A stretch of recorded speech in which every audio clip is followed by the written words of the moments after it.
Hola querida comunidad de Radio Semilla, el podcast de la Red de Guardianes de Semillas, donde hablamos sobre regeneración ecológica y social. Soy Daniela Borja y hoy quiero presentarles y compartir con ustedes una entrevista con Oriana Pardo y Lucho Pizarro. Conocí a Oriana y a Lucho porque son grandes amigos de mi abuela. Y desde que les conocí supe que estábamos conectados con las plantas y con sus nombres científicos y con sus usos cotidianos. Ellos han editado y han creado algunos libros sobre plantas prehispánicas y cómo se utilizaban, y esta vez en la conversación hablamos sobre las bebidas fermentadas.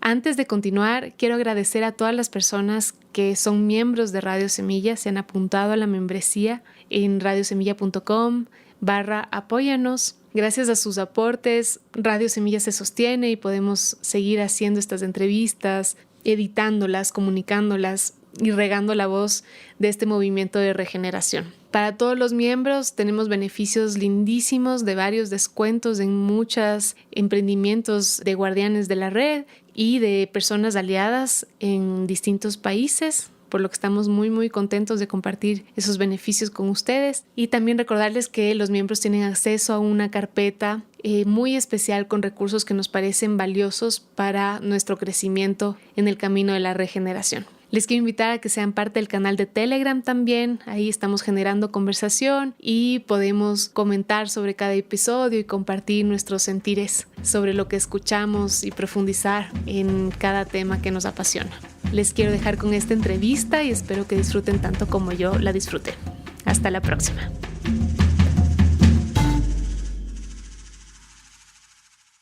Hola Oriana, hola Lucho, qué gusto tenerles en Radio Semilla. ¿Cómo llegan hoy?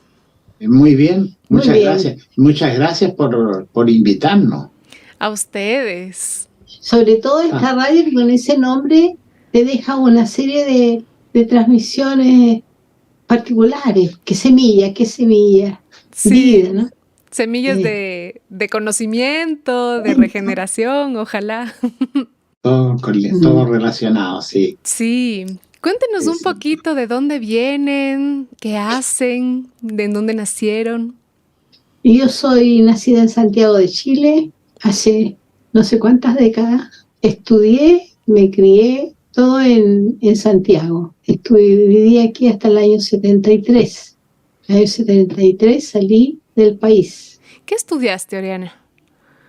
Nutrición y dietética, como tu abuela. Fantástico. ¿Y por qué saliste del país en el 73? Porque el año 73 aquí hubo un golpe de Estado y yo trabajaba en la universidad y me echaron de la universidad.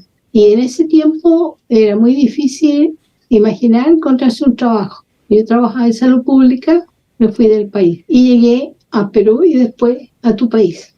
A Ecuador. A Ecuador, sí. Qué lindo. ¿Y después de Ecuador? Después de Ecuador estuve en Francia y algunos años después me fui a trabajar al África. Estuve en Argelia. Ahí me encontré con Lucho, mi compañero, nos casamos y vivimos felices, haciendo lo que queremos, con algunas discusiones técnicas sobre todo. ¡Qué lindo! Y Lucho, ¿cómo fue para ti? Yo también nací en Santiago, pero nosotros, como dijo Oriana, nosotros no nos conocimos. Yo soy ingeniero agrónomo, estudié en Valdivia, en Chile, en el sur de Chile. Y claro, en el 73 yo trabajaba en el Banco Central, también me echaron y me fui de Chile. Tuve un año en España y después el año 75 me fui a Argelia y el año hacíamos algún tipo de trabajo. Hoy día se diría político, en realidad de apoyo a lo que pasaba en Chile, a los grupos sobre todo de familiares detenidos desaparecidos. Hacíamos lo posible por ayudarlos. ¿Desde Argelia? Claro, en Argelia teníamos un grupo de trabajo ahí, varias personas, no solo nosotros dos, pero ahí llegó Oriana en el 79, a ese grupo, se incorporó y ahí nos conocimos, pues, en ese grupo. La Comisión de Prisioneros y Disparí Politique. Se preocupaba de los prisioneros y los desaparecidos políticos. Hacíamos eventos y mandábamos dinero cuando podíamos para ayudar a las familias de los detenidos desaparecidos y de los prisioneros políticos, que las familias muchas veces pasaban mal. Y eso duró hasta el año 85. El año 85, llevamos 6 años juntos nosotros, la situación se empezó a poner difícil también en Argelia. Hubo prácticamente una guerra civil, muy complicada la situación. Y a mí me ofrecieron un primer trabajo en Naciones Unidas, entonces nos fuimos a Roma con la FAO. Nos fuimos a Roma y ahí inicié mi trabajo yo personalmente como consultor. Nunca fui funcionario, una especie de mercenario, pero preocupado del desarrollo, no de los que andan con rifle felizmente, pero trabajaba por muchos países y vivimos hasta prácticamente ahora, pues. Tenemos nuestra casa en Roma, en Italia, y en algún momento decidimos que teníamos que tener algo también en Chile, que al final era de donde veníamos. Decidimos instalar en esta ciudad que se llama Arica, este departamento donde estamos ahora, y el año 19, el año 20, digamos, nos pilló la pandemia aquí. A lo mejor si no hubiera pillado allá, nos habríamos quedado allá. Nos pilló aquí y prácticamente estamos aquí todo el tiempo. Salvo un pequeño paréntesis del año pasado, que estuvimos unos meses, volvimos a Roma más bien para ordenar las cosas, porque la casa estaba abandonada. ¿Y por qué no podíamos salir? Porque las vacunas no eran, pues, colocadas en Chile no servían allá, no eran reconocidas. Una serie de problemas de ese tipo. Entonces volvimos en enero otra vez aquí, y aquí estamos, no sé, ¿cuándo volveremos a ver nuestra casa de Roma? ¿Desde cuándo comenzaron a investigar y a interesarse por las plantas prehispánicas y las bebidas fermentadas? Yo en esto voy a remolque. Lo digo desde ya. En algún momento Oriana me empezó a remolcar porque ella es la que inició con estas cosas. No, la verdad es que son como historias largas, mira. Quizás debía remontarme a una época de las primeras de mi niñez, cuando en la casa de mis padres yo andaba detrás de Miguel, se llamaba un trabajador que cultivaba la huerta que tenían mis padres, no habían árboles frutales y verduras. O sea, andaba siempre detrás de él y él me daba los nombres y me iba mostrando cómo llegaba la abejita, me explicaba todas estas cosas así. Y me mandaba también a ver al extremo, ¿no?, si llegaba el agua. O sea, había una comunicación muy fuerte con Miguel. Yo lo quise mucho, mucho, mucho y lamenté tanto después de grande no haberlo visto nunca más. Y este interés fue siempre así. Yo siempre estuve detrás de las plantitas, las semillitas, haciendo matitas, haciendo jardines. A los 10 años mi papá me compró una picota que todavía tengo por ahí, muy apegada a la naturaleza, eso. Entonces después ya pasando el tiempo, los años, uno empieza a sentir y a vivir las cosas de manera diversa, ¿no? Pero siempre en esa onda, ¿no?, de interés por las plantas. Y me recuerdo que, aprovechando que Lucho... No. Antes, por mi hijita, habías tomado nota tú de... Sí, tengo una notita cuando aquí. Cuando te echaron y llegaste a... ¿Cómo se llama el lugar arriba donde hiciste tu trabajo en Ecuador? No, cuando yo estuve en Ecuador, eso, Lucho tiene razón. Cuando salí de Chile, salí con muchas limitaciones. No teníamos dinero, era una maletita pequeña, llevamos todo lo que nos podía servir, sin la bicicleta, porque no teníamos, pero con lo justo, ¿no? Estuvimos en Perú y había muchas posibilidades de trabajo, pero no se concretaba, no pasaba nada, hasta que un momento dado, nosotros decidimos pasar a Ecuador. Ahí aprovechamos un fin de semana largo, hicimos unos contactos, existían posibilidades y decidimos que nos quedábamos en Ecuador. Entonces, después de un tiempo razonable, estuvimos con tu abuela, con Isabel, para un poco motivadas, digamos, por la necesidad de conocer qué se comía, cómo se comían, las cantidades, y explicarnos un poco esta pobreza que veíamos en las calles de tantas personas desnutridas, los sectores más vulnerables, ¿no?, que tú veías, los trabajadores que vendían la fruta, una serie de situaciones así que te hacían pensar, porque uno tiene su corazoncito, ¿no? Entonces con Isabel estuvimos muy bien en su hospital, yendo algunas veces por semana, y ahí, ¿qué es lo que hacíamos ahí? ¿Te llegó la oferta? No, y Clarita recibió una oferta de trabajo y se fue porque yo me fui de Chile con mi amiga Clarita, trabajamos juntas en salud pública en la universidad, hacíamos lo mismo. Y ella se fue a Guayaquil y yo me quedé en Quito. Al poco tiempo tuve un trabajo en un hospital privado, estuve trabajando 6 meses, y luego de lo cual, habiendo hecho las gestiones inicialmente un poco mucho antes, fuimos llamadas de la universidad, que la Escuela Superior Politécnica de Riobamba.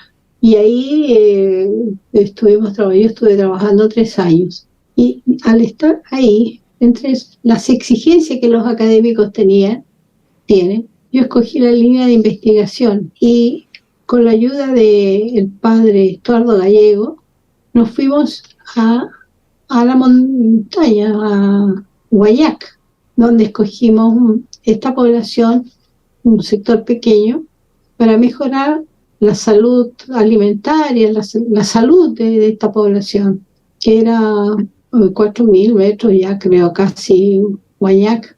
Exigía muchos sacrificios ir, pero nosotros nos empeñamos en hacer un aporte educativo a los niños de la escuela, basándonos en los programas de estudio que ellos tenían. Con la ayuda de la profesora metíamos los conceptos alimentarios. Porque en esa época los libros no hacían diferencia, había un texto para todo el país y los niños que estaban en la montaña, muchas de las frutas o verduras que señalaban no eran conocidas. Otro tanto debe haber ocurrido con los que estaban en la costa, pero en la costa siempre hay una súper gran abundancia. Bueno, eso ocurrió ahí y nosotros a través de los niños empezamos a hacer un estudio de su estado nutricional y le hicimos algunos análisis también. Entre ellos hicimos una evaluación de las parasitosis que eran bastante elevadas. Después continuamos nuestro trabajo con los padres de los niños y logramos llegar al final de ese año a la construcción de unas casetas sanitarias. Y dentro de las actividades que la profesora tenía, la señora Pilar, se debía hacer una minga para mejorar el camino. Eso era un acto que se hacía todos los años. Y para poder hacer el camino, las personas que trabajaban voluntarias necesitaban chicha. Ellos se organizaban para tener la chicha. Entonces llamaba la atención, ¿no? ¿Por qué la chicha? Y la explicación es sumamente simple, porque las calorías que ellos ordinariamente consumían los mantenían siempre como en subsistencia, nunca en abundancia, siempre estaban bajo peso. Entonces esta subsistencia, con ese estado de subsistencia, ellos no pueden hacer cualquier labor en cualquier momento si no tienen un refuerzo calórico. Entonces la minga se justificaba por una necesidad social y la chicha respondía a una necesidad fisiológica, o sea, no era un vicio. Entonces tú empiezas a descubrir técnicamente esos adjetivos que esta población ha recibido a través del tiempo: gente viciosa, borracha, floja, piojosa, todo lo más mal en un grupo humano que solo ha recibido injusticia.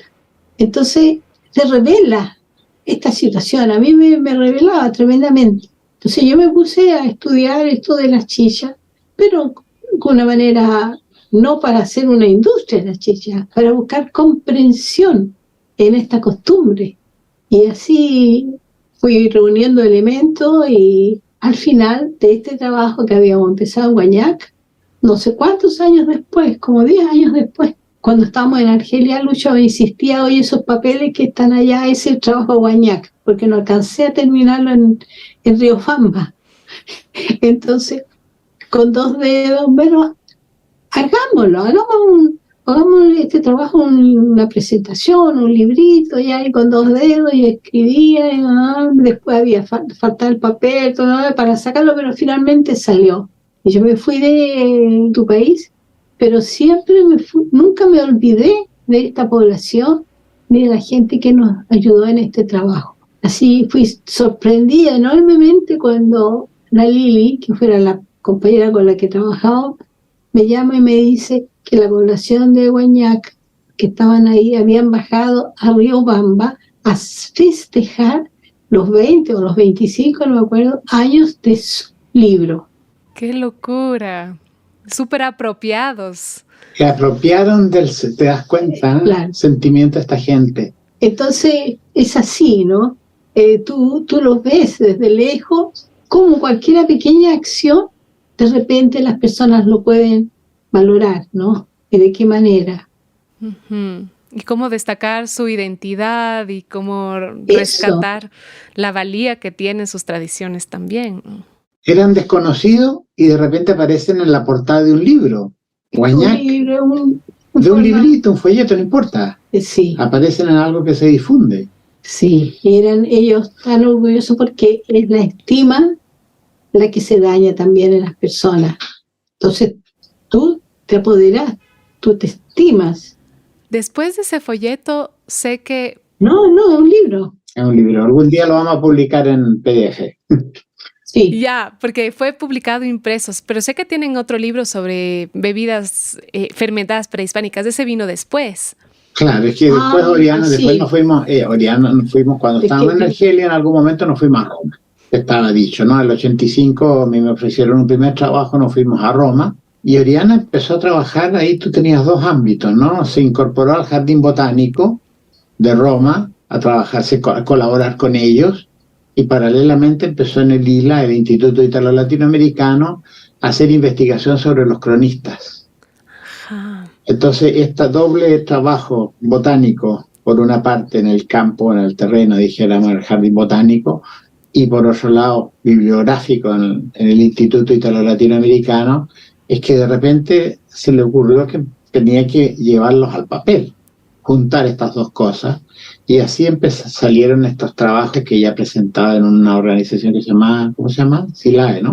SILAE. El SILAE, la Sociedad Ítalo-Latinoamericana de Etnomedicina. Entonces preparó un trabajo por aquí, preparó un trabajo por allá, igual uno de los trabajos era las bebidas fermentadas. Claro, este interés por los cronistas nace de un vacío de mi formación, que es la formación que no consideraba, digamos, es todo aspecto de lo que es identitario, de lo nuestro. Entonces yo empecé a estudiar los cronistas y al empezar a leerlo, me voy dando también tantas explicaciones de los comportamientos y tanto desconocimiento que existía también entre nosotros de lo que había sido nuestro y de lo que había llegado. Porque en principio aquí parecía que todo lo habían traído los españoles, ¿no? Ignorando toda la sabiduría que existía en la población, porque para llegar a consumir tal o cual el producto había todo un trabajo, un enorme trabajo de arrastre de conocimiento. Entonces, por eso hice el de las chillas, que también los españoles tuvieron que reconocer el valor que tenían desde el punto de vista médico, porque ellos tenían siempre muchos cálculos y tenían problemas siempre con la próstata, ¿no? Entonces señalaban el poder de las chillas que los mantenía a ellos. Ninguno acá en nuestra América tenía problemas de eliminación. Era una cosa curiosa, digamos, para ellos, porque casi todos los españoles tenían problemas con su aparato, no sé cómo se dice, urinario. Ahora mi vieja se me van algunas palabras, se me arrancan, tengo que andarla buscando. ¡Qué curioso! Y entonces el trabajo de las chichas fue al principio más teórico, ¿verdad? Como buscando en bibliografía y eso, pero después en la práctica supongo que fueron visitando algunas poblaciones para confirmar estos hallazgos, ¿o eran más históricos? Sí, mira, Oriana presentó sus trabajos en las conferencias yo estaba en otro ámbito, te digo, francamente. Yo trabajaba en finanzas rurales, es decir, nada que ver, te decía, yo venía del Banco Central de Chile, a pesar de que soy ingeniero agrónomo. Yo siempre he dicho que el agrónomo soy yo, pero la que sabe planta es ella, es Oriana. Ella es la que sabe planta. Entonces, ella había presentado sus trabajos, tenía un trabajo sobre las especies botánicas consumidas por los chilenos prehispánicos, y tenía este trabajo sobre la chicha en Chile precolombino, que había sido presentado en los congresos, y en algún momento, esto fue el año 2003, yo dejé de trabajar como consultor y le dije, Diana, ¿por qué no hacemos libros de tus trabajos? No los convertimos en publicaciones, porque eran trabajos interesantes. Y así nacieron los primeros libritos que hicimos con una editora en Santiago que nos fue muy mal. Nos creó un problema tremendo porque nosotros financiamos la publicación y esta señora después no quería reembolsar, se olvidó de él, pero en todo caso eso no importa. El hecho concreto es que en la práctica esto se tradujo que para después tuvimos que cambiar el nombre a los libros. Entonces el libro que se llamó La chicha en Chile precolombino, tuvimos que ponerle bebidas fermentadas prehispánicas, porque no podíamos vender este libro que estaba vendiendo la otra señora al lado del nuestro. En la librería no podía haber dos libros, uno vendido por ella y el otro vendido por nosotros. Entonces la solución fue cambiarle el nombre. Oriana me dice también que me repito, yo digo siempre que es más fácil escribir un libro que venderlo. Sí. Sí. Puede parecer absurdo, es tan difícil escribir libros, cierto, pero anda a venderlo después. Sí. Porque si no tienes las cadenas, un soporte, las cadenas para venderlo no te funciona. Y bueno, así nacieron estos libros que nos han dado tanta satisfacción. Claro, porque después tú habría que agregar, completar, que el trabajo de Lucho lo mantenía siempre afuera, porque iba en misión a tal o cual lugar, entonces me quedaba sola en Roma. Entonces yo pasaba la semana entera en la biblioteca leyendo estos libros y después me lo llevaba a la casa, seguía en la casa leyendo estos libros de papel Biblia, en castellano antiguo, buscando todo, el primer nombre, algún otro aspecto que me permitieran después ubicarlo aquí en Chile y a seguirlo buscando después en sus lugares para llegar a conocer la especie si es que no la conocía. Y era un proceso bien largo, bien largo. Pero con Lucho nos explicaba y íbamos para todos lados. Cuando llegaba Lucho salíamos a todos lados, ¿no? Y cuando veníamos aquí a Chile, después de 16 años que yo estuve afuera, que no quería venir, también empezamos a visitar los pueblos, a ver cómo trabajaban y así tú vas acumulando toda la información. ¿Cuáles fueron los hallazgos que más les sorprendieron en el momento de la investigación? Una cosa que sorprendía es la sobrevivencia. Eso. En el caso específico de las bebidas fermentadas, las chichas, es la sobrevivencia a la costumbre. Una anécdota, por ejemplo, hay pueblos aquí de la zona de Salar de Atacama, donde en un momento del año se junta la gente, hace una minga, limpia los canales de riego con una minga. Cuando termina de limpiar, siempre hay una ceremonia ahí con un yatiri y tienen que echar chicha al canal como augurio. Y lo increíble es que usan chicha de algarrobo, porque fíjate que no usan chicha de maíz, porque el maíz vino después del algarrobo. Entonces todavía preparan chicha para el ritual. Chaya para el ritual. Después seguimos con la cerveza, seguimos con el vino, con el pisco, con lo que sea. Pero para la ceremonia tiene que ser chicha y de algarrobo. Qué interesante. Que crece solo en esa área, ¿no? Claro, un algarrobo que crece ahí. Y esa es una cultura de los... claro, son los atacameños, los Kuns, claro, un pueblo antiguo. Entonces, tú te das cuenta de la persistencia de esta costumbre. Sí. Que viene de la noche, de los tiempos. Habría que explicar quizás, creo yo, por qué la chicha. Porque, como decíamos al inicio, es el medio de comunicación que tenemos para pedir, para solicitar, para rogar, para darnos seguridad con los dioses, nuestros dioses protectores que están en las montañas, ¿no? Los apus, que nos permitan a nosotros tener un buen año agrario, recoger buenas semillas, que no se enfermen los animalitos, que haya agua, que es la que da la vida a las plantas. Todas estas peticiones se hacen en esos rituales. Entonces, cuando ellos limpian los canales, saben que deben limpiarlos para que el agua escurra bien y puedan llegar a los diferentes puntos donde se necesita. ¿Entiendes? Entonces, la ceremonia va con esta chicha que es la ritual para ellos. Antes también la gente hacía y todos tomaban de esta chicha, pero cada vez se hace más complejo. Pero ellos, a pesar de que tienen que conseguir la semilla en lugares más retirados, ellos la hacen su chicha. Un poquito. El resto viene en lata, la cerveza. Es una cosa que ahora hay otras situaciones también en que los rituales tienen particular interés. Eso también a nosotros nos ha sorprendido porque nosotros veníamos de un mundo de ciudad, ¿no? Y muy En la ciudad, occidental, además. en la ciudad barre casi todo la identidad. Después son todos iguales en la ciudad. Se visten iguales, se peinan iguales, comen iguales, transitan los mismos vehículos. Todo es igual. En cambio, la identidad que tú tienes en los pueblos, esa siempre se conserva en los pueblos. Y la chicha, por ejemplo, absolutamente indispensable en todos los actos de pasaje. Cuando nacen niños, cuando le cortan el pelo, cuando se esposan, cuando se mueren, se casan, Claro. se mueren. Hasta en el ataúd, algunas culturas ponen su utensilio con la chicha que le va a servir para llegar su camino, donde él va. Entonces, es un apego fuertísimo de una identidad. Cada vez que ellos se encuentran, ellos ofrecen la bebida, que está en la socialización. Ellos llegan a un lugar y en ese lugar ellos van a recibir un vaso, por decir un vaso, van a recibir un utensilio que va a llevar chicha. Aquí en los mapuches eso es muy alargado, aún se mantiene, se conserva.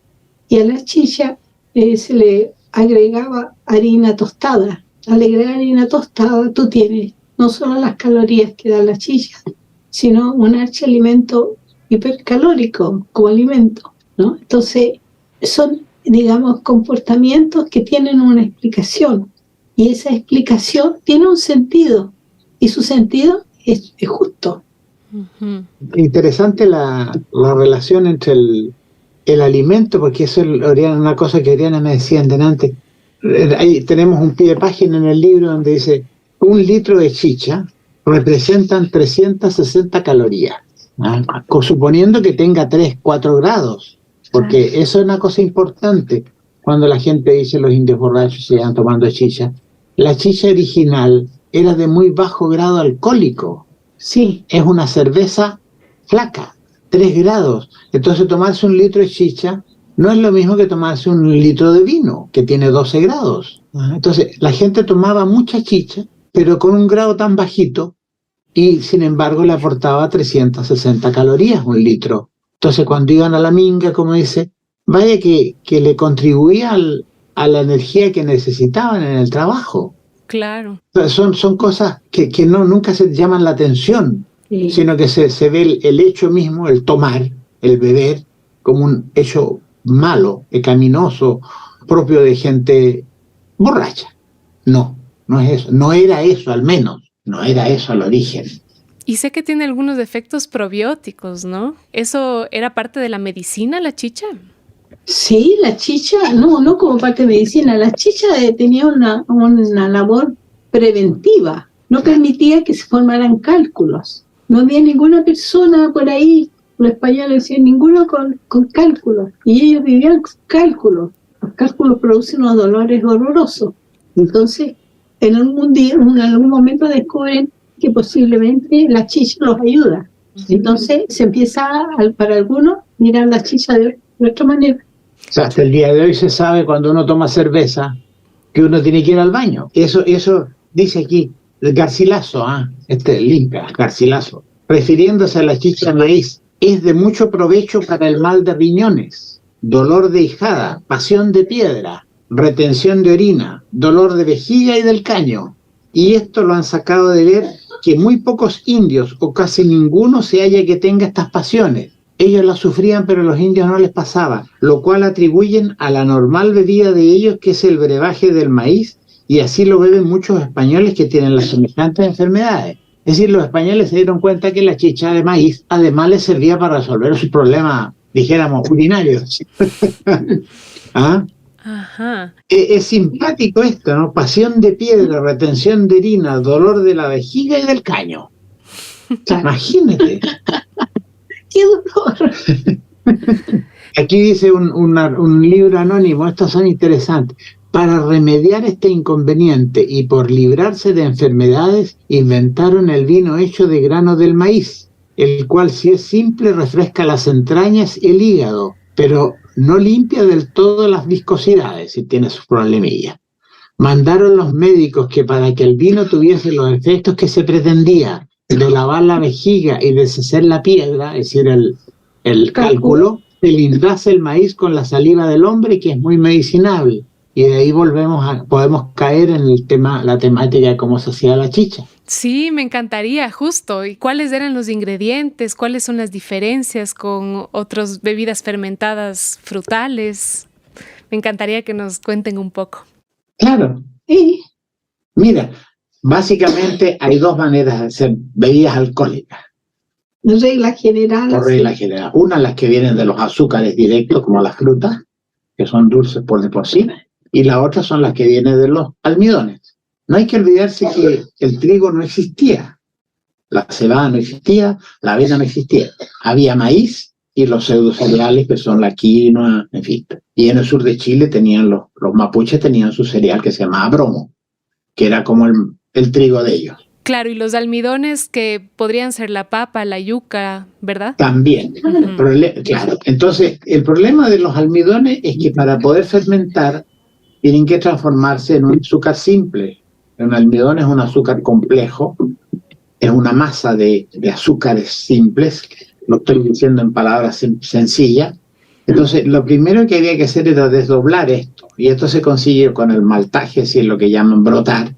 Si uno va a una fábrica de cerveza, hoy día va a ver que brotan el granito. La germinación. Que germine, claro, eso se llama maltaje.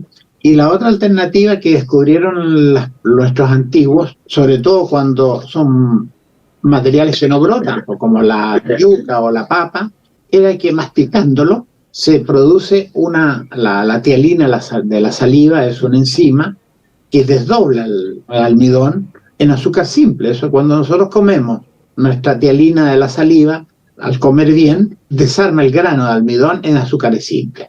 Entonces ellos descubrieron esto, entonces mascaban el almidón, generalmente eran señoras viejas o niños, no es que cualquier hombre, un hombre no podía mascar la chicha, el grano, no, era indecente, no era propio de los hombres, era generalmente gente vieja y niños, y lo mascaban, y eso produce una pequeña cantidad, porque la gracia de las enzimas es que actúan como todas las enzimas actúan, pero no se descomponen ellas, actúan sobre los procesos metabólicos sin extinguirse, porque podemos decirlo, sin acabarse.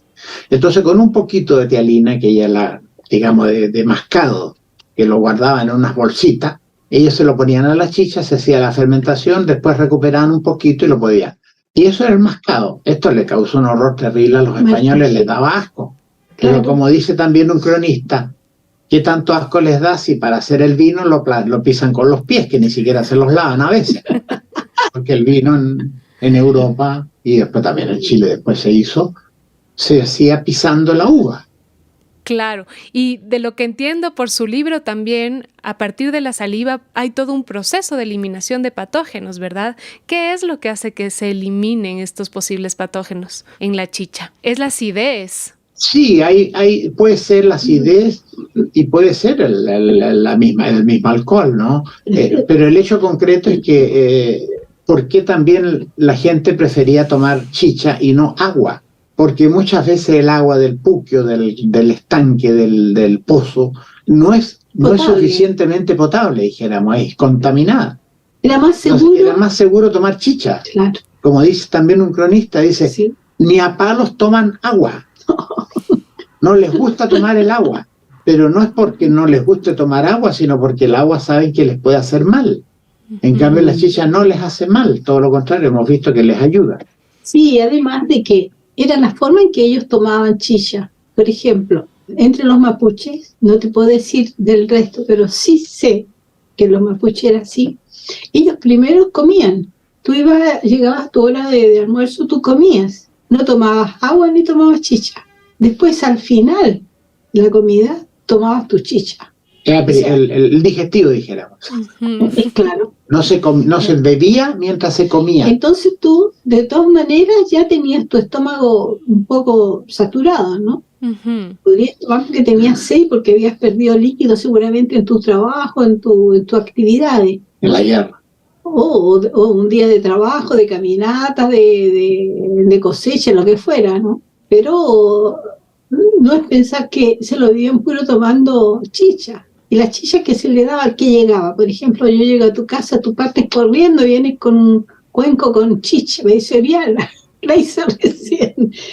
Habían diferentes graduaciones de la chicha, porque la chicha recién hecha, antes de que se descomponga, de que fermente, es dulce, ¿no? La que se hacía de maíz es dulce. Entonces era una chicha muy ligera en graduación alcohólica, nada, no se había producido. Le gustaba mucho a los niños.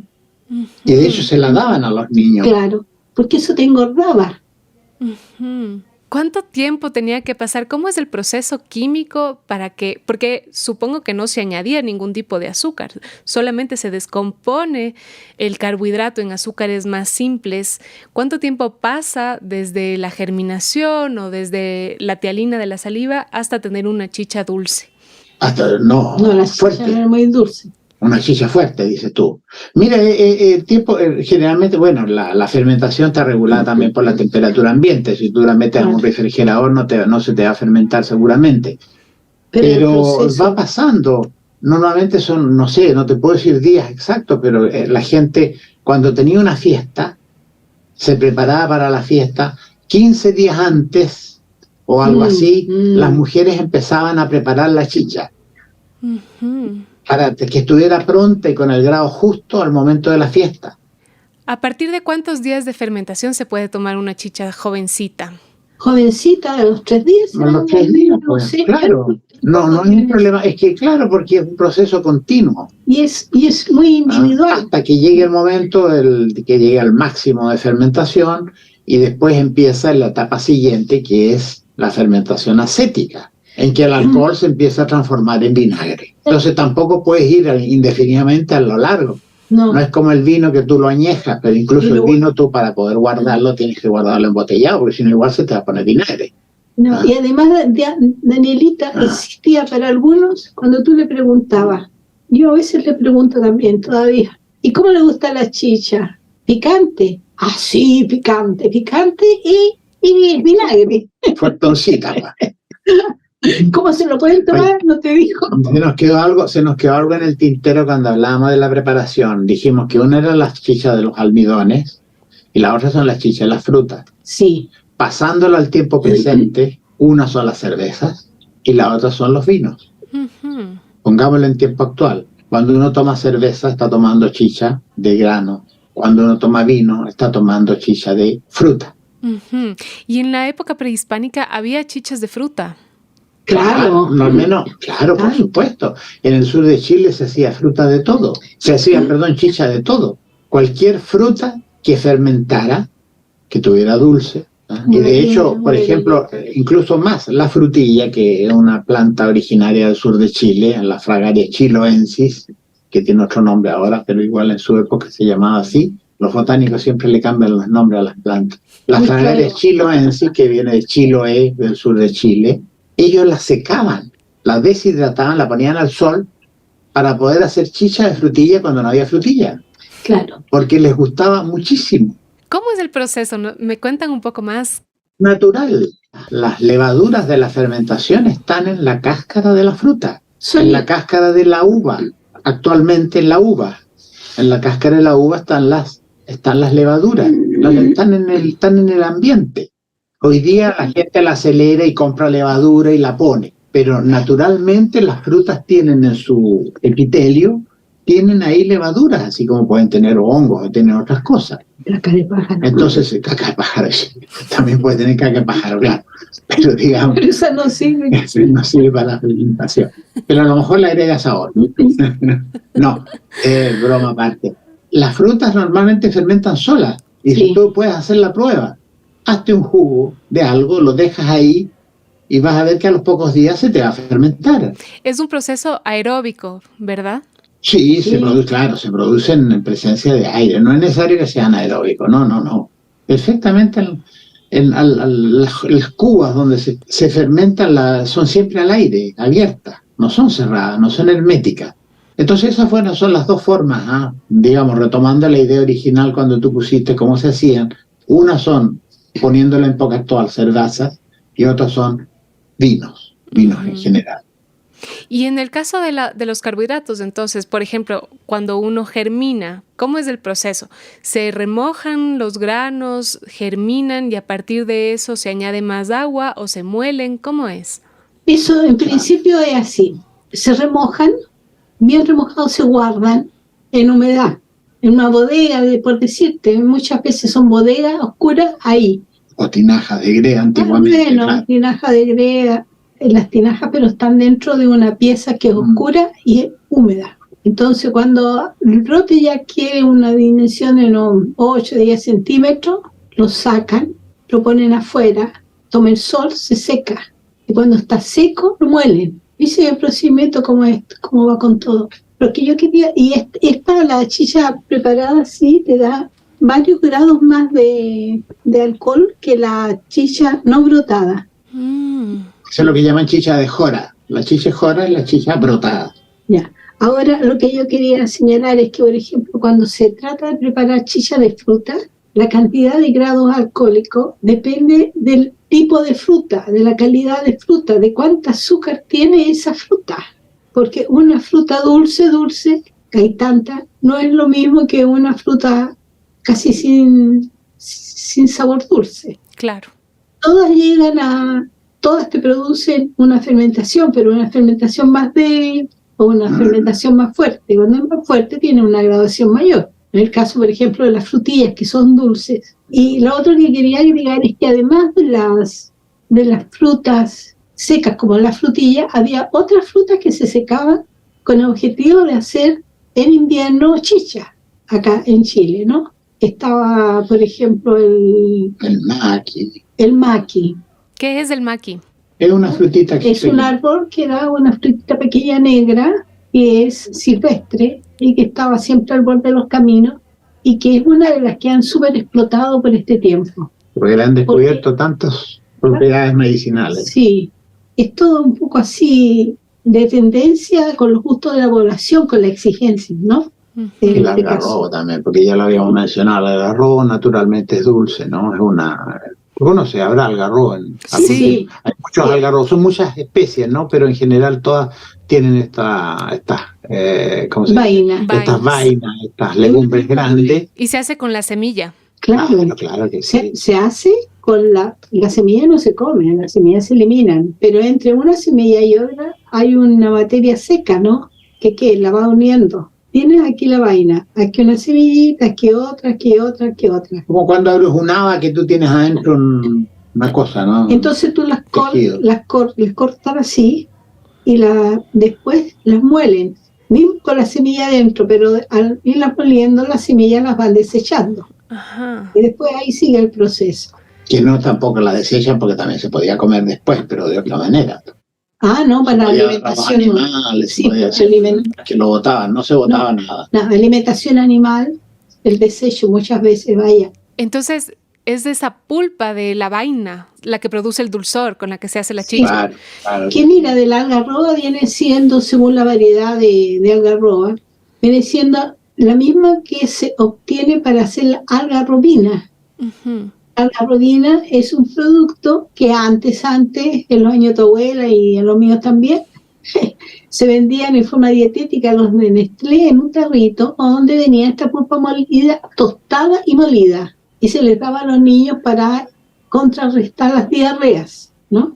Y ahora se preparaba también con esto lo que llaman hoy día algarrobina. En Perú, en el norte del Perú preparan algarrobina, que es el alcohol que lleva algarroba, la pulpa, el algarroba, el molido.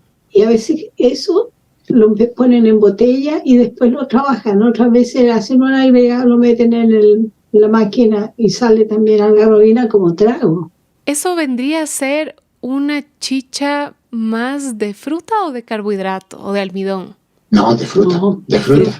¿Verdad? De fruta, eso no se llama chicha. No recibe el nombre chicha porque ahí no hay fermentación, en el caso de la algarrobina. No, la algarrobina no. Claro. Es el polvo que se ha convertido en la pulpa de la vaina. Es como ¿no? alimento, claro.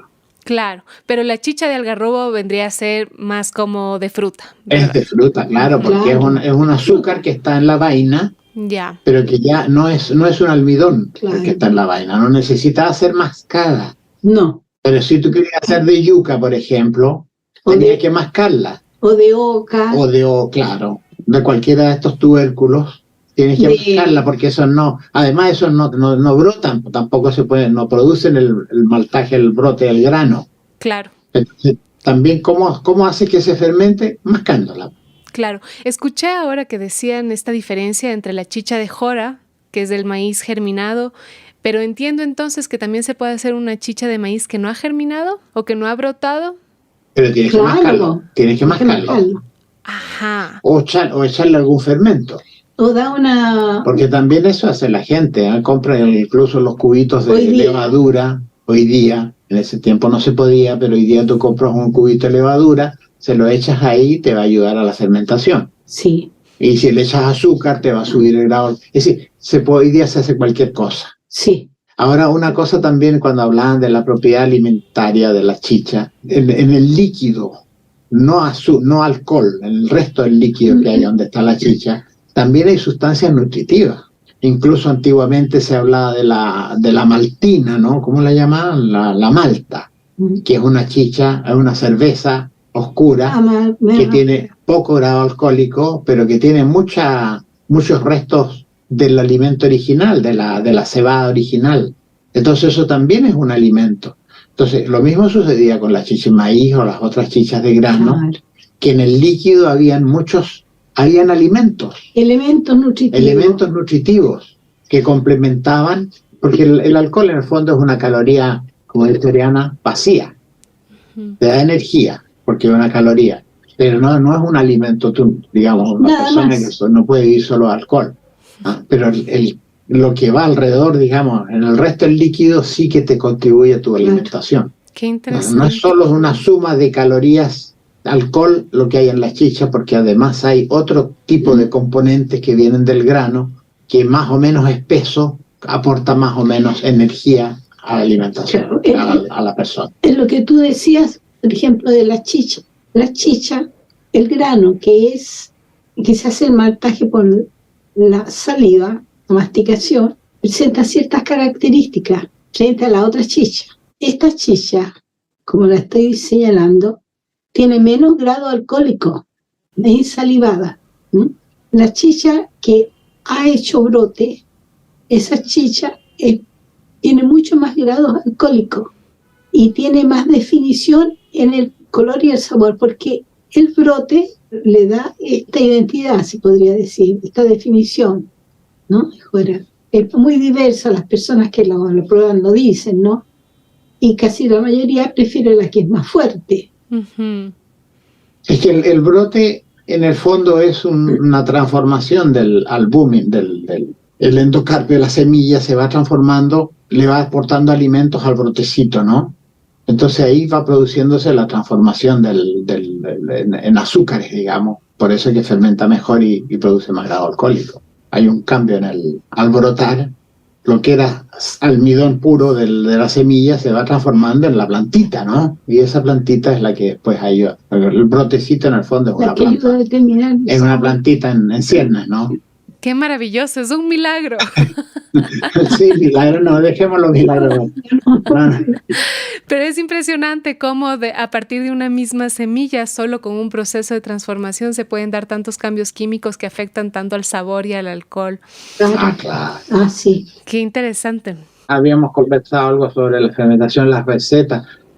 Es difícil, en el libro están explicadas, pero es difícil dar recetas, sí, porque no existen recetas. Porque además las mujeres, cada una, antiguamente, estamos hablando siempre de lo tenían sus secretos, como dice Oriana, como siempre ha sido así, ¿no? ¿Por qué la torta de la señora Isabel le queda mejor que la torta de la señora María? Igual como me dijo. La hago igual, pero las pasas se me dan al fondo, por decir algo, un chiste que le ha pasado a una señora amiga. Si la hacemos igual. Que estaba convencida que nosotros nos guardábamos el secreto. Que Oriana tenía un secreto. Pasa, no se iban para abajo. A nosotros nos iban todo el queque, ¿no? A ella le quedan todos arriba. Oye, ya han pasado como 10 años, y una vez leo en una revista de que si tú no lavas las pasas se quedan arriba. Si tú lavas las pasas, se te van. Se disuelven en la masa. Toda la mezcla. Y yo las lavaba, siempre he lavado, y me daba este resultado, pero yo no lo sabía. Decía, Stacy, te juro que te estoy diciendo la verdad. Pero no, claro, ¿cómo se le va a ocurrir que la otra señora no lava las pasas antes de echarla al queque? Claro. Ella sí, y se cae arriba. Lo que además higiénicamente no es recomendable, pues conviene nada. Bueno, pero... Mira, es importante también en esto de la chicha, a lo mejor para el caso chileno, ¿no? Porque aquí cuando tú en Chile hablas de chicha, se refieren solo a vino de uva y de manzana. Cuando tú vas al sur, todavía la indígena mapuche sobre todo, que preparan el mudai se llamaba en lengua mapudungún, se llamaba la chicha. Te hacen el mudai y no lo llaman chicha, lo llaman mudai, pero desgraciadamente lo hacen de trigo. El trigo llegó con los españoles. Pero al final, por lo menos le han conservado el nombre. ¿Qué otros nombres se utilizaban en América antes de los españoles para decir chicha? ¿Y de dónde viene el nombre chicha? El nombre chicha viene del Caribe. Algunos dicen que de Panamá, otros dicen que de las islas. De Taino. El hecho es que los españoles la probaron de maíz, la chicha de maíz, la probaron en algún punto, digamos en Panamá. Ahí habían los indígenas que hacían no me acuerdo el nombre que está en el libro, le dan un nombre, chicha. No era exactamente así, pero... Y después los españoles viajaban hacia el sur, en su invasión, avanzaban, y llegaban a un lugar y estaban los indígenas y le daban a beber, a brindar la chicha. Ellos probaban y decían, es chicha. Así entró el término. Pasaban al otro país, más al sur, llegaban a Perú, probaban, es chicha. Llegaron a Chile, Argentina, probaban, es chicha. Y así se generalizó la palabra. No es palabra quechua, los quechua llamaban asua o asua tiene otros nombres. Los mapuches le llamaban mudai o puelper también según el grado. Los mapuches tenían un grado, es así, según los grados alcohólicos. Y en fin, las chichas ceremoniales están en este libro que se llama de Huamampoma. Entonces, lo que yo podría señalar y que es notorio es que el libro está hecho sobre Chile. Y las especies que nosotros pesquisamos que se utilizaban para hacer chicha fueron cerca de 60. ¡Qué locura! Claro, y después a señalar también que cuando vinieron los españoles con su cultura, trajeron tantas nuevas especies que se incorporaron rápidamente porque aquí en este país nuestro hay un clima mediterráneo que era muy favorable a estos cultivos. Entonces durazno, pera, manzana, aquí, ¿no? Y todas estas frutas rápidamente fueron asimiladas por la población, y son bastante ricas. En esto no eran tontos, ¿no? Y hicieron sus plantaciones y empezaron a consumirlas, que sí que ellos rápidamente también tuvieron chicha de pera, de manzana, de membrillo, de uva, y que después en el tiempo se ha generalizado tanto a permanecer solo como chicha prácticamente en el comercio aquí en nuestros días, como chicha de uva. Y en el sur de Chile, la chicha manzana, que viene a ser casi una característica hoy día en Chile de preparar chicha de manzana, de unas manzanas acres particulares que cultivan allá en Chiloé. Entonces te ofrecen chicha manzana que ahora venden envasada en botellas con chicha manzana, porque es una buena cosa, sí, o sidra la llaman, pero es un chicha. Es bien interesante eso, porque hay una señora que hizo un trabajo justamente sobre las chichas en Chiloé, y cuando se vendía la propiedad, los manzanos que estaban dentro de la propiedad se vendían aparte, porque el manzano era la materia prima para hacer la chicha. Entonces la persona, yo te vendo mi pedazo de terreno, pero esos 3 manzanos que están allá, yo vengo todos los años y los cosecho, no te los vendo con el terreno. Y claro, y eso subsistió mucho tiempo después.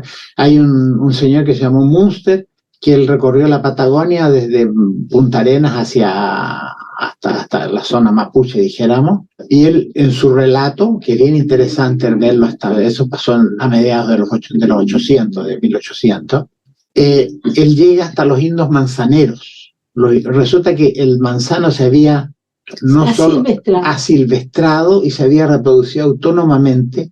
Habían áreas enormes en la Patagonia chilena argentina donde habían manzanos, naturalmente crecían ahí. Y la gente de ahí, los mapuches eran mapuches también, ¿no? De un grupo especial, pero mapuches siempre, ellos los llamaban los indios manzaneros, porque ellos producían cualquier cantidad de chicha para los pueblos vecinos también. Entonces, cómo se fue naturalizando la costumbre, ¿no? Y desvirtuando a la originaria, porque hoy día se abandona. poquísima gente te hace una chicha de maqui, nadie hace chicha de frutilla, en fin, Sí, pero todavía eran buenos, todavía eran unos muy pocos. buenas. ¡Qué delicia! ¿Nos pueden contar un poquito sobre las chichas de frutos de palma? ¿Cómo funcionan? No, yo lo conozco porque me intereso, pero así nomás. Bueno, en Chile existe una palmera, ¿no? Sí, pero no Existe así. Sí, pues amor, incluso la llamaban wine palma. Sí, pero La llamaban, los primeros que llegaron aquí le llamaron wine palma, es decir, palma del vino. La palmera chilena crece muy lento. Es la palmera que crece más al sur en el mundo, más austral, dijéramos, Yubaya chilense. Y esta palmera, para poder sacar la miel que produce, hay que cortarla. es de la savia del árbol, lo que se ocupa. Que es un azúcar, entonces obviamente fermenta.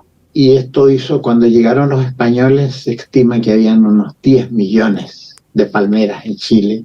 Actualmente quedan unas 300.000.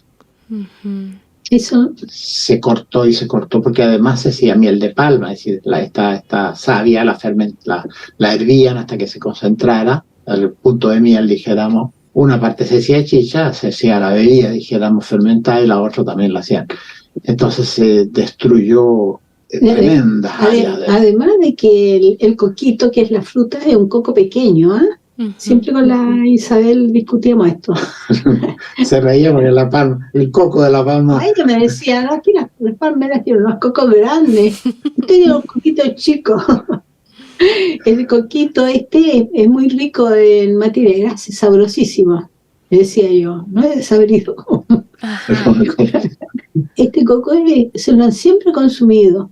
Cuando el árbol lo produce ya verde, la gente lo empieza a comer, y después seco, ya más sabroso también. Y lo usaban en las pastelerías, tenía un uso casi industrial en alguna época. Esto también contribuyó a que las palmeras casi desaparecieran. Bueno, es una historia tremenda, porque sí, como te digo, es una... Bueno, y con las otras palmas debe ser parecido.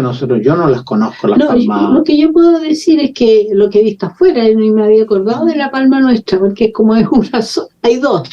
Esta que estamos diciendo, la Yubaya chilense, y otra que se llama Juania, que viene de la isla Juan Fernández, que es la única isla que tiene palmeras. Sí. Entonces, en otro lado, yo he visto las palmeras tienen un crecimiento diverso. Algunas son rápidas, se hacen palmeras grandes. Entonces, las que son para aceite, como las que las sacan para hacer líquido, savia, para chicha, digamos, ellos le dan otros nombres. Ellos en el tronco hacen corte con machete y reciben en el recipiente la savia. Entonces la van recogiendo los tiempos que dan y hacen su chicha. Y es muy apetecida. Las plantas de las palmeras aceiteras, ellos dan aceite, ¿no? Sacan el aceite de los coquitos. ¿No? Y hacen su aceite, es muy apreciado ese aceite. Sí, pero también la han criticado tanto porque ahí en África hay unas plantaciones tremendas. Monocultivo. Pasa mucho en Ecuador también, sí. Sí. La otra planta interesante que no es aquí en Chile había poca, es el ágave, del cual los mexicanos hacían el pulque, que es la bebida. Que no es tequila, porque el tequila es un destilado. Ese es otro ágave. Los destilados. En América es importante también decir que los destilados, en América prácticamente no habían destilados. Porque no habían alambique. Alambique es palabra de origen árabe. Casi todas las palabras que terminan alambra, que empiezan con al, son de origen árabe. Ajá. Y entonces, esta fermentación de la savia del agave se podría considerar una chicha también. Es una chicha. Sí, claro. Para nosotros, los conceptos nuestros, sería chicha. Es una bebida fermentada. ¿Por qué es fermentada? ¿No? Se llama pulque. Sí. ¿Tú qué dices? ¿Qué nombres hay? Pulque, no se llama chicha, se llama pulque. Claro. Aquí también nosotros tenemos algunos nombres para algunas especies vegetales que hemos conseguido en el tiempo, así investigando en el puesto, ¿no? Pero no son tantas y ya están muy de modé, ¿no? Sí. Las frutas ya casi no. Antes sí tenía razón, pues. Ahora que existen caminos para llegar a todos lados y que casi todos tienen auto y todos ensuciamos el ambiente, vamos a todas partes felices o cualquier tontera por allá o por acá. Y llevamos así mismo. Claro. Ahora con estas posibilidades, para las personas que nos escuchan y que quisieran experimentar hacer sus chichas, entonces cualquier almidón y cualquier fruta que contenga dulce o savia podría transformarse. El almidón tienes que maltear. Si es grano tienes que maltearlo. Claro. Si no, la otra alternativa es agregarle levadura. Claro, germinar o masticar. Esos son los. O agregarle levadura cerevisiae, ¿cómo se llama? Saccharomyces, cualquier levadura que tú compres en un mercado. Entonces esos son así, si tú tienes cereales u otro grano. Quinoa, por ejemplo. La quinoa, quinoa podría ser. De todas maneras. Se hacía chicha de quinoa, se hacía chicha de papa, se hacía chicha de todos los pseudo cereales americanos. Teníamos de nosotros varios cereales que desaparecieron, el mango, por ejemplo, se hacía el bromo.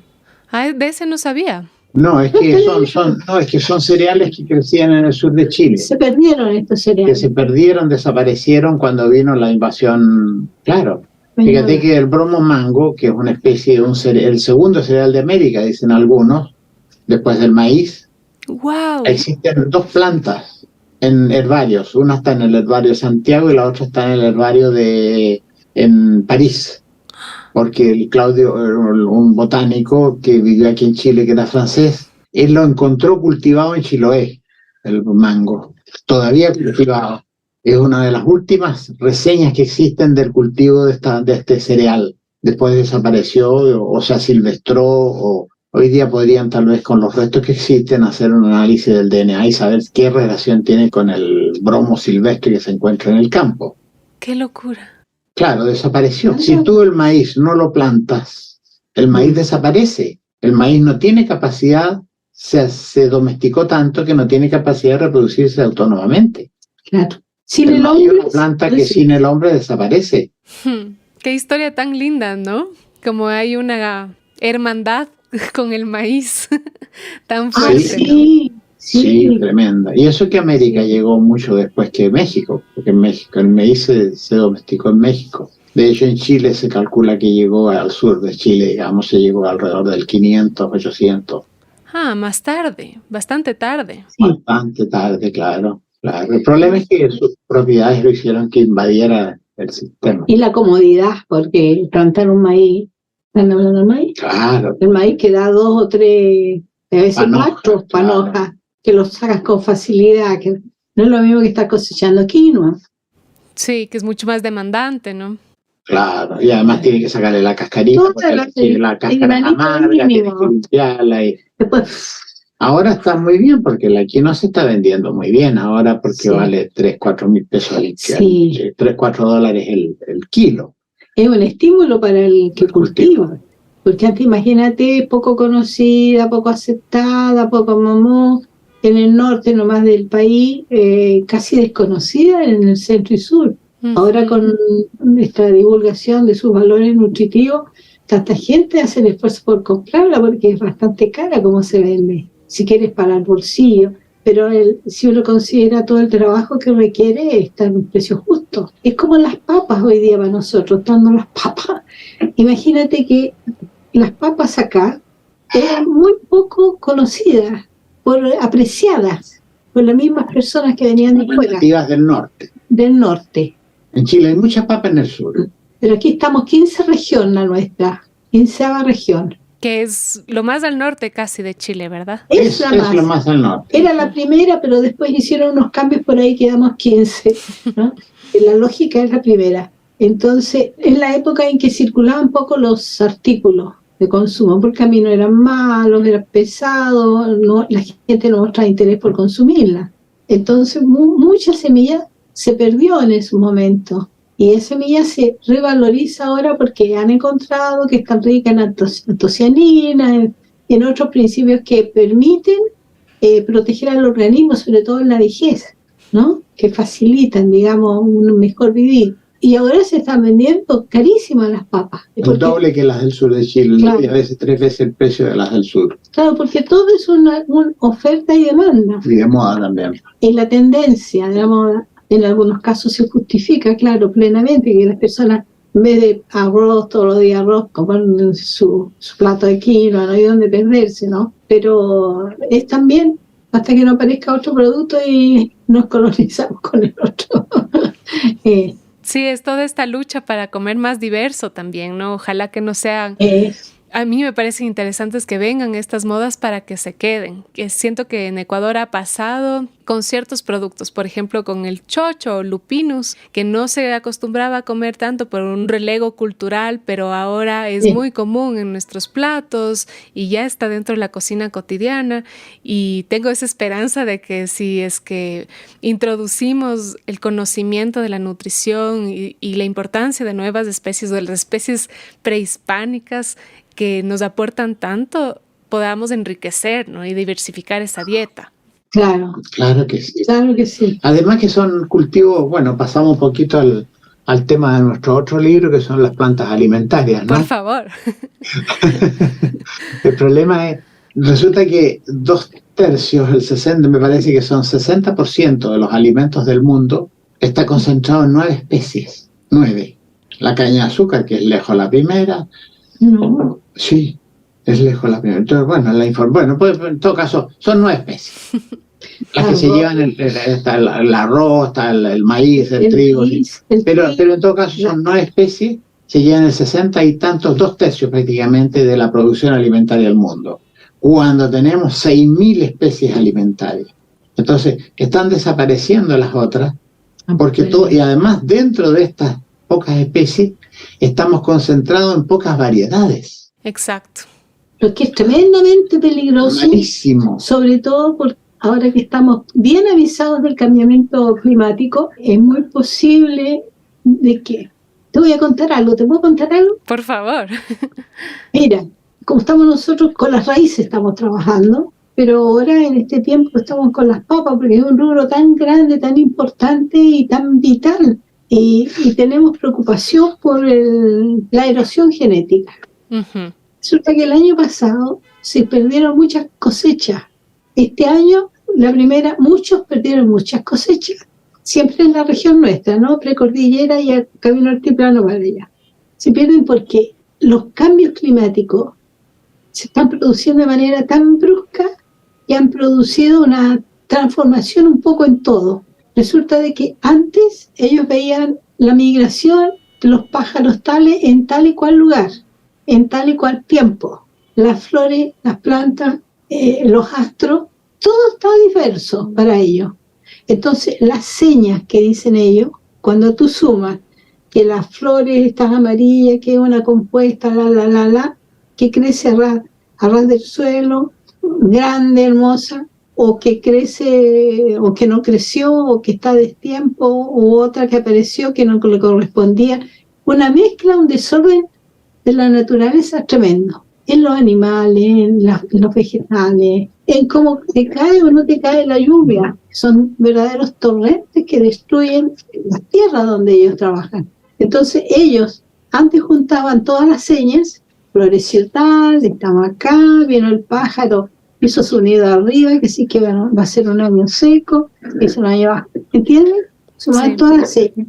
Ahora no tienen señas, ellos están así, con la duda si metemos o no la semilla, porque a lo mejor viene la helada, las mata y perdemos otra vez la semilla. Entonces es una cosa para nosotros de mucha preocupación, de una enorme preocupación, porque las señas no nos están funcionando. ¿Y cómo vamos a saber cuándo es el momento justo de plantar?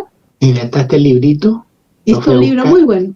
Se llama Señas y Señaleros, de la Madre Tierra. ¡Qué belleza! Agronomía andina. Este libro es una recopilación de las señas. Sí.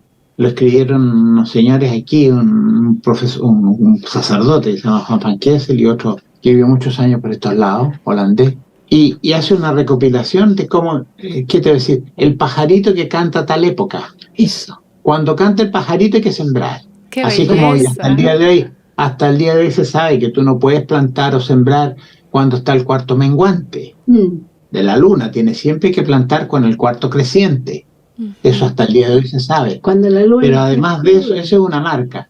Pero además hay otras marcas que da la naturaleza. Cuando florece la papita de los gentiles, que es la papa de los antiguos, La de los apus. yo puedo poner, de los apus, de los cerros tutelares, yo puedo poner la papa porque floreció la papita de los gentiles. ¡Qué lindo! Si no florece la papa de los gentiles, no puedo ponerla.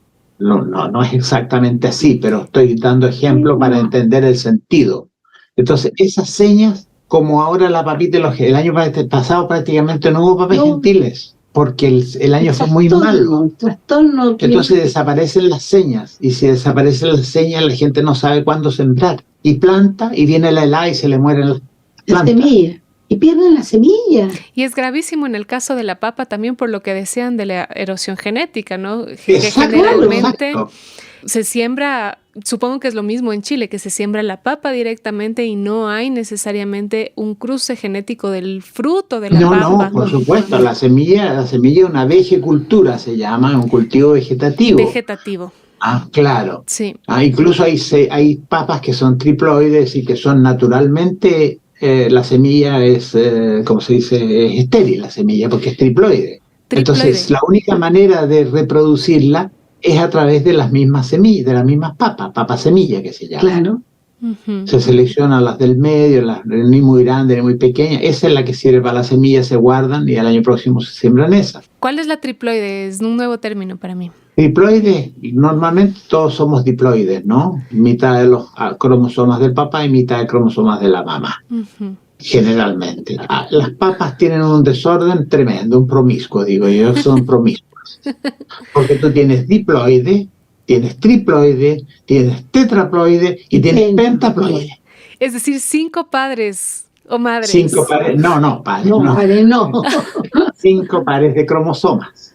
Ajá. 60 cromosomas.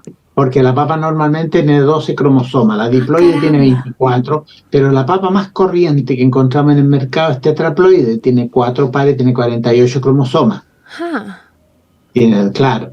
Pero resulta que hay muchas papas, las primitivas papas eran diploides, las papas primitivas eran diploides. Más resistentes al frío, a la enfermedad. Claro. Pero es decir, hay todo un la palabra promiscuo, se mezclan entre ellas de una manera tremenda. Y lo más increíble es que se mezclan las silvestres, hibridan con las cultivadas. Pero ahí es reproducción sexual, dijéramos, ¿no? Silvestre con la otra porque son las florcitas con el polen. Entonces dicen que las diploides eran un poquito más fuertes y resistentes, y estas, ¿cuáles son las ventajas de las tetraploides? No es que sean ventaja, no es que sean ventaja, es que así son, porque hay diploides, hay cualquier cantidad de diploides, muchas variedades de papas diploides, hay muchas variedades de papas tetraploides, que son las más corrientes, las que conocemos nosotros, pero es que es un mundo tremendo el de las papas, daría para hacer una conferencia entera, que la podemos hacer otro día. Me encanta. Porque resulta que existen 2 grandes grupos de papas, que son las tetraploides, digamos, las andigenum, que son las del andino, del mundo andino, y las tuberosum, que son las del sur de Chile. Y no es que queramos ser solo del sur de Chile, lo que pasa es que son de día largo, porque en el sur de Chile los días en el verano pueden tener hasta 14 horas o 15 horas, el día largo. En cambio, aquí en la zona alrededor del Ecuador los días son siempre cortos, nunca demasiado largos y nunca demasiado cortos. Entonces, si tú te sacas una papa de aquí y te la llevas al día largo, no te va a tuberizar, no va a ser papa. Y es una cosa tan increíble que cuando nosotros estuvimos ahora en la zona del Salar, hay un pueblo X que se llama Socaire. El señor que está más abajo en un pueblito que se llama Cámara, había ido a buscar las papas a Socaire, las plantó en Cámara, el primer año la anduvieron, el segundo año no le hicieron tubero. ¿Cómo subir? 500 metros más abajo, 500 metros. Esas son específicas. Su rango hasta aquí, hasta aquí. Esa franja de altura. Claro. Si tú la bajas, ya no hace. No. Si tú traes una papa de la precordillera aquí chilena y la pones aquí en Arica, te va a dar el primer año papa, el segundo año te va a hacer tubero. Y lo mismo es que la papa del sur. Claro. Que la traen aquí el primer año, le dan tremendas papas. El segundo año, una papita chica ya no vale. Y la otra cosa sumamente grave de la papa es que la papa tiene su tiempo, la semilla tiene su tiempo. O sea, en este lugar, aquí crece esta variedad, aquí. Pero yo no la puedo tener seguramente aquí más de 3 años, porque las papas, la semilla va sacando más chica, se pierde la semilla. Yo tengo que buscar un amigo, un vecino que viva acá, para traerla de aquí a acá y siga produciendo acá. Y yo le doy las mías y él me da las mías. En la misma altura, digamos, en el mismo rango. Sí, no, pero es el intercambio dentro, la misma variedad, pero hay que intercambiar, porque si yo no puedo tener permanentemente la misma papa. Claro. Ya, pero otra cosa que te quería decir, que Arica es la única región de Chile, no, todo el norte dijéramos, que tiene papas andigenum. En Chile se ha estudiado mucho sobre la papa tuberosum, la que está, dijéramos, de La Serena al sur, la de día largo. Hay mucho, hay grandes bancos de germoplasma ahí, no te riesgo aparentemente. Pero la papa de acá es como la boliviana y la peruana, pero nosotros somos pequeñitos. Entonces está desapareciendo aquí la papa andigenum en Chile. Y por eso que nosotros la estamos estudiando. Es como tratar de preservar dentro del país un tesoro que es nuestro. Ya aquí estamos casi al apocalipsis, porque oye, nosotros lo vemos sumamente peligroso como está. La gente va perdiendo su semilla. Nosotros el otro día hablamos con una señora así, dijo, pero ella fue otro problema, se enfermó cuando llegaron las papas de la cosecha, no pude cosechar las papas a tiempo y las papas se las comieron los gusanos. En el campo. No las pudo arrancar. Se quedó sin semilla. Porque se cayó y se quebró una mano y no pudo ir a trabajar. Hubo que se la sacaran. Porque además toda la gente que está arriba, que trabaja esto en altura, porque esto se hace a 3.000 metros, son todos viejos. Están quedando puros viejos. Puros viejos, y los que no son viejos son señores que vienen de Bolivia, pero familias que vienen de Bolivia o de Perú. Que trabajan con ellos. Porque allá todavía hay gente joven que hace esto, pero los jóvenes chilenos no quieren ir a trabajar la agricultura. Fíjate, son los cantos de sirena de las ciudades, ¿no? Que tienen el cinema, tienen esto donde se va a bailar como loco. Las discotecas, tienen los servicios alimentarios, los centros, ¿no? El supermercado, el mall.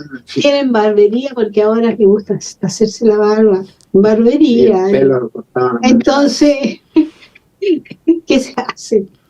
Sí. La gente que trabaja allá, a la hora que antes que cierre, el día antes, están partiendo de vuelta a la ciudad. Es una desgracia. Y hay un descuido también, porque si hubieran medios de comunicación más fáciles al interior, a lo mejor la gente podría estar de lunes a viernes y bajar a la ciudad el sábado y el domingo. Pero hay pueblos donde son 2, 3, 4 viejos. Nosotros conocimos un señor, se llamaba ¿cómo se llama? ¿Se murió? Don Ricardo, en un pueblito. Él tenía una papita que todo el mundo decía que estaba extinguida. Él tenía 4 plantitas y las hacía todos los años. Él la cultivaba todos los años, nosotros lo vimos, le hicimos la foto.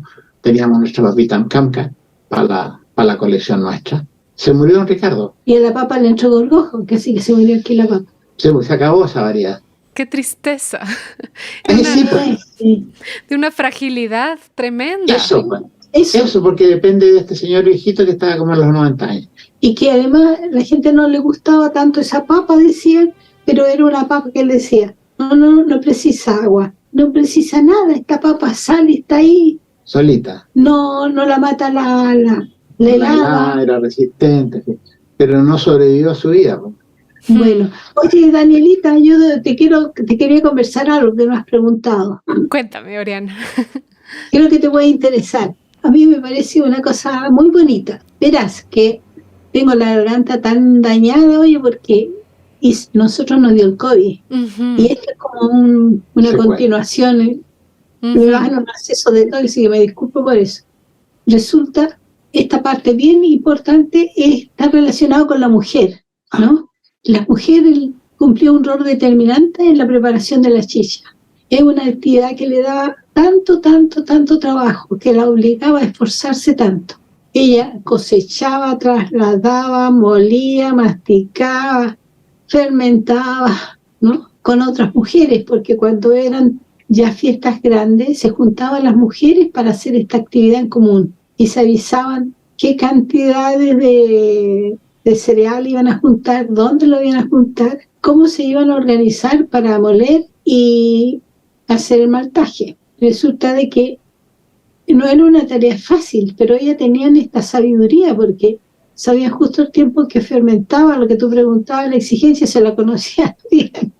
Y lo bonito de todo esto es que esto que era tan fuerte, de tanta exigencia, le permitía a la mujer tener un rol determinante y un poder, aunque no se notara. Porque cuando no había chicha en la casa, el marido si le quería pegar, le pegaba, pero ella tenía ese poder. Y esto era una atracción. Ya, vuelvo atrás y después retomo esta idea. Resulta que las mujeres se comunicaban y formaban su redondela, en donde estaban sobre todo las viejas, pero también las niñas jóvenes. Entonces las viejas era el momento que le informaban a las niñas lo que podían, debían o no hacer, y les enseñaban las canciones antiguas. Y ellas se consultaban, se confiaban, se confidenciaban ritmo del canto, llevan un ritmo. El mortero que molía con unas que cantaban. Entonces era un momento, un repaso de espacio para ellas, un recreo para ellas, un lugar donde ellas obtenían información y se robustecían como género. Esas cuantas preguntas o dudas sobre la maternidad o no maternidad, qué hacer, me caso, no me caso, etcétera. ¿Cuántos matrimonios se habían arreglado? Claro. Entonces, esto es una parte bellísima, casi nadie lo toma como en cuenta. Y a mí me pareció que era lo más lindo que le pasaba a la mujer, que se podía reunir con estas otras con más libertad, con más tiempo, para ellas, ¿no? Ya. Lo otro, en relación a lo mismo, la mujer, ¿por qué tenía poder? Porque ella era la que determinaba qué grano, cuántos granos y cómo se hacía, porque lo sabía. Eso exigía inteligencia de cálculo. No es cualquier cantidad, no. Después, el hombre se sentía orgulloso de su mujer si las chichas salían buenas. Y eso a él le daba prestigio. Y dentro de los mapuches, que podían tener hasta 4 mujeres, él tenía una fortuna. Porque al tener prestigio e invitar a alguna gente a sus fiestas, podían hacerse negocios. ¿Entiendes? Entonces era un aspecto muy importante en la economía. Qué interesante. En la guerra también. Y en la guerra también. Háblales tú de la guerra. Porque detrás los mapuches fueron muy guerreros, ¿no? Se sabe esto. Hasta ahora, ¿no? Tuvo que llegar la república, sí, no, pero tuvo que llegar la república para derrotarlo, porque los españoles siempre, ellos firmaban sus acuerdos con los españoles decían, hasta aquí llego yo. Ellos tenían su guerra, y detrás de la guerra estaba la mujer, detrás de los que combatían estaba la mujer con la chicha. Claro. Entonces, entre medio, el indio bajaba, se iba donde estaba su mujer, se pegaba su traguito de chicha y volvía. Claro. Era toda una logística de las mujeres. Claro, era una logística, siguiendo. Sí. Luego iba a buscar municiones y a buscar chicha. No, y a refrescarse un poco del fragor, ¿no? Porque piensa que era una pelea a cañonazos, pues no era cañonazos que se daban en ese tiempo, era una pelea cuerpo a cuerpo prácticamente. Nada, cuerpo a cuerpo, no andaban a caballo nosotros. Claro, no andaban a caballo, pero no todos tenían caballo.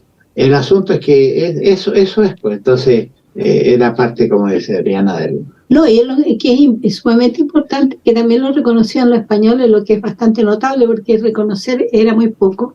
El que estaba haciendo la guerra, le bastaba a él una cantidad de harina de maíz. Tostada. Y un pocillo, un utensilio con agua. Porque el guerrero en cualquier parte se paraba en el cuenco, así, el agua con la harina, se lo tomaba. En cambio, los españoles tenían que andar casi con un cocinero, con esto, muy aparatoso todo lo que tenían que llevar y pesante.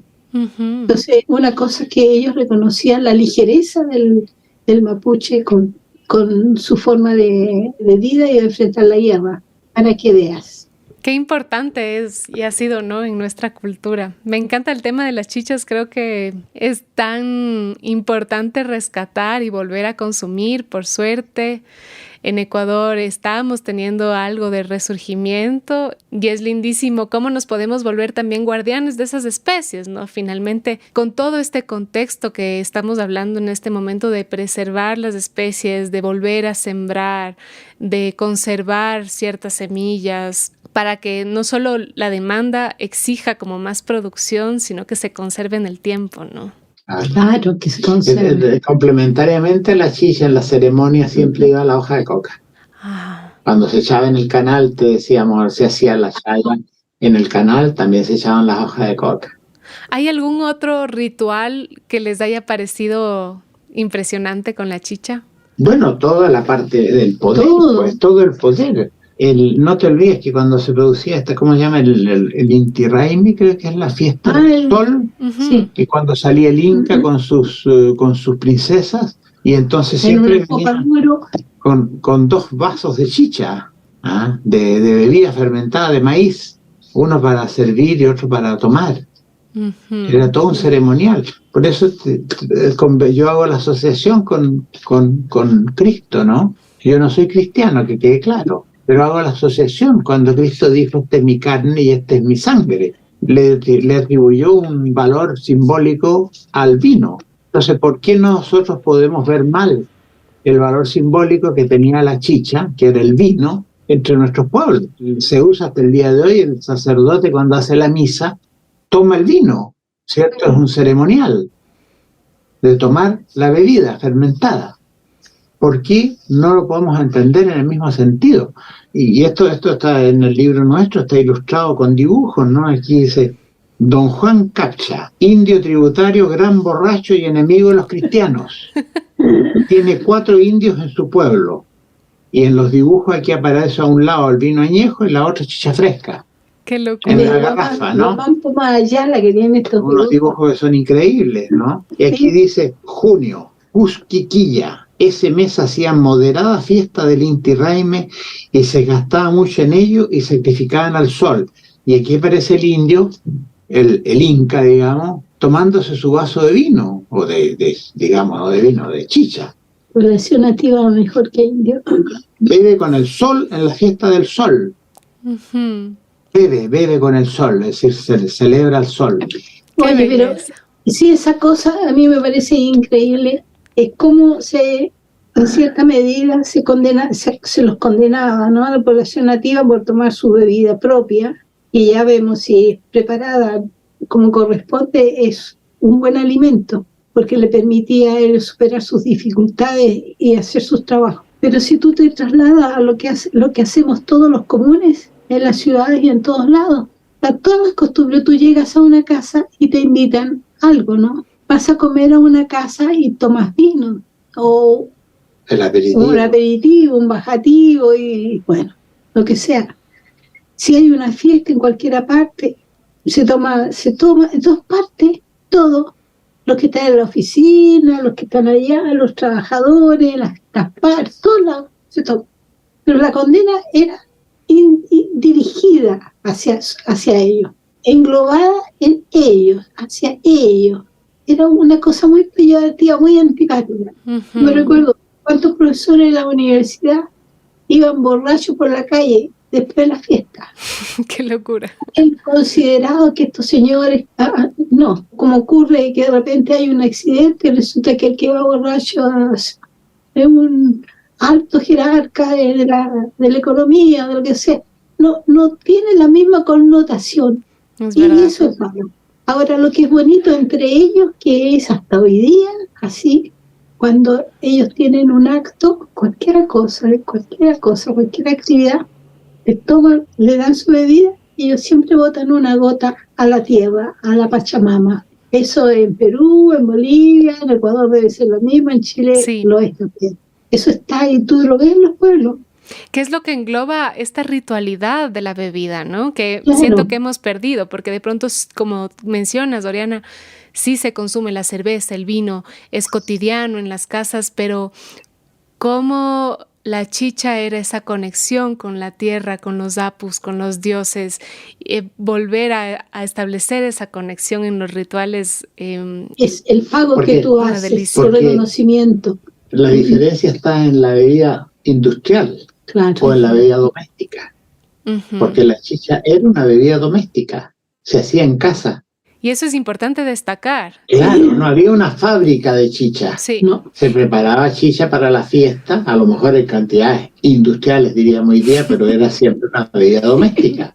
de baja En cambio, hoy día graduación. lo que tú vas, tú compras. Sí, y pierde un poco el sentido y toda la carga cultural, ¿no? Pero se mantiene porque tú dices del hombre, la persona está tomando, el hombre, la mujer está tomando y da un poquito y bota unas gotitas al suelo. No sé si allá todavía lo hacen, aquí se hace y yo lo he visto. Mm, Vacian unas gotitas, sobre todo cuando se está tomando al aire libre en una sala, en una fiesta, se botan unas poquitas al suelo y después se toman el resto. ujú. Es decir, le dan primero a la tierra. No hace cosa que se quede con sed. Oye, yo quería agregar esto. Algunas personas están muy orientadas a reapropiarse de los ritos, de la ritualidad, ¿no?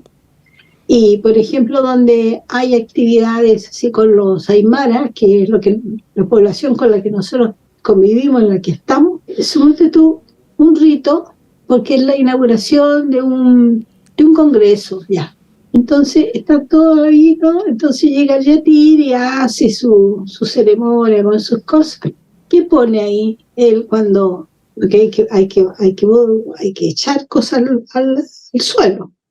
Ahí, al lado de la alfombra, o sobre la Está alfombra, pavimentado, pero igual es el suelo. el azulejo, o sea, una cosa de piso, de tabla, encerado. Y ella, ahí, vino tinto, ¡oh! Que mancha como diablo. Entonces, si vamos a la recuperación, tenemos que ser un poco más Consecuente. dirigido al ritual, lo que es su significación, más que al gesto. Si comprar vino no cuesta nada. Van allá, acá, de un listreado de uno bueno sale ahí cualquier cantidad. Mira, hemos visto en la universidad haciendo esta cuestión ahí, adelante ahí, arriba de uno que no había hecho casi toda una botella de vino. Entonces, la parte simbólica se pierde, porque es el gesto eclatante, ¿entiendes? Ujú. Eso tampoco es una cosa buena. O sea, si uno rescata, debe ser rescate lo más fiel posible al momento, a la situación, Y al sentido. y al sentido. Y a lo profundo, ¿no? Esa intención Claro, profunda. sentido. No se trata de copiar No, una no. cosa, se trata de sentir Ahora lo que estás haciendo. Ujú. Oye, lo otro que quería conversarte, ¿Hace cuánto tiempo le queda? no sé cuánto ya, pero rapidito, es que ¿por qué desaparece la chicha de las costumbres? Eso es bien importante. En el libro tú vas a encontrar un buen complemento, sobre todo porque la población, los españoles dejaron un mar de cosas malas, entre ellos mucha población desplazada, muchos migrantes, antes como castigo en algunos pueblos, otros como que lograban emigrar por sí mismos. ¿Y qué es lo que hacían? Ellos ya no tenían más la chicha, que era un elemento tan suyo, tan de su identidad. No estaba en las casas, no estaba la mujer que los preparaba, estaba en una ciudad. Entonces empezaban a aparecer las picanterías. Las picanterías ofrecían siempre chicha. Y las chichas que hacían las picanterías eran comerciales, ellas no eran más domésticas. Ujú. Y habíamos hablado de la vida doméstica. La chicha doméstica era igual y se refería a un preparado, como lo hemos dicho. No, esto empezaron a meter en los toneles donde preparaban, elaboraban cualquier cantidad de otros productos ajenos, a veces semillas que eran psicoactivas, o otras veces echaban otros elementos todavía peores, como trozos de carne o pedazos de pollos, cosas así, parte de pollo, que eso te dan un resultado muy tóxico. Entonces, la chicha ya no era más el elemento, era como que el que tomaba chicha era para emborracharse, buscarse una borrachera grande y ir a esta chichería donde ofrecían esta chicha. Y escapar de la realidad, probablemente, ¿no? Claro, eso tuvo un escape. Ahí un escape, estás solo, te falta tu identidad, no tienes, no está tu familia, un elemento frágil. Claro. Y después el hecho de que el vino empezó a crecer en producción. Entonces encontrabas vino. Entonces, entre una chicha, de esta que estamos hablando, de la chichería o la picantería, la chicha empezó a tener la competencia del vino. Entre la chicha y el vino, tú no tienes dónde perderte. Uh-huh. Esa chicha mala y el vino. Y después hay otras situaciones. Empiezan a salir las bebidas, las gaseosas, las Coca-Cola, las Oral. Una cuestión impresionante. Claro, y ahí se pierde. Entonces fue quedando como de lado y solo se conserva la chicha, por lo menos aquí en ciertas regiones donde se hace, pero es de uva. Y más al sur es de manzana. Y no hay más. ¡Qué locura! Eso forma parte del todo. ¡Qué delicia conversar con ustedes! Siempre me quedan muchísimas preguntas. Sí, estamos ya un poquito ajustados de tiempo, pero me encanta poder habernos extendido en todos estos temas que nos encantan. Y quería preguntarles antes de cerrar, ¿dónde se pueden encontrar sus libros en Chile? ¿Dónde les pueden encontrar ustedes? Si alguien quisiera establecer contacto o preguntar algo más, ¿cómo les podemos contactar? Mira, nosotros tenemos una editorial en Arica, no sé si tú sabes, que se llama Ediciones Parina, y nuestros libros están publicados con Ediciones Parina. Tenemos un distribuidor en Santiago que desgraciadamente está pasando por un pésimo momento, entonces la oferta está muy mala, desgraciadamente. Que nos molesta tanto porque hay tanta gente que nos escribe a nosotros. Claro, pues y después, ¿dónde puedo encontrar su libro? El libro sale tan y resulta que si nosotros lo mandamos de aquí, encarece tantísimo el precio. El valor del Yo vi libro. el otro día en uno de los programas que recogimos de la página de las Radio Semilla, que hay una librería en Quito que estaría ofreciendo libros de manera... nos gustaría saber cómo hacemos el contacto, porque a lo mejor si le mandamos 10 o 15 puede valer más la pena, pero mandar un libro de a uno te cuesta el doble de lo que vale el libro, entonces sale si hubiera un mecanismo. Claro, entonces, si hubiera algún mecanismo, las personas que estén interesadas, que se comuniquen con nosotros y vemos cómo nos establecemos la relación. El correo es edicionesparina@gmail.com. Sí, ella lo tiene, pero digamos otras personas que pueden estar escuchando, edicionesparina@gmail.com. Fantástico, lo vamos a poner en las notas del episodio y me parece que es una lindísima idea cómo aquí ocurrió en Quito que hay una librería que está organizándonos para poder proveer de estos libros y este material tan interesante a nivel ecuatoriano. Invito a las personas que están escuchando en otros países que se puedan organizar y contactar directamente a la editorial Parina para que puedan hacerse envíos un poquito más grandes y que merezca la pena. Claro, sí, ahora tengo entendido que ahora estaba viendo en internet hay unos acuerdos especiales que permiten parece transitar con más facilidad. Sí, ojalá. Ha sido lindo estar contigo. Igual. Es un placer. Es como decir, es una entrevista a través de la radio, pero también es tan personal porque por la relación que sobre todo que Oriana ha tenido con Daniela y con su familia, ¿no? Sí, y es tan cálido. Yo a ustedes les agradezco muchísimo y estoy muy, muy contenta que todo su conocimiento se pueda expandir un poquito más a través de Radio Semilla. Ok. Sí, muchas gracias, Daniela. Que todo vaya bien. Igualmente, hasta la próxima. Con tanto gusto, sí. Cariños para tu abuela, una mujer íntegra.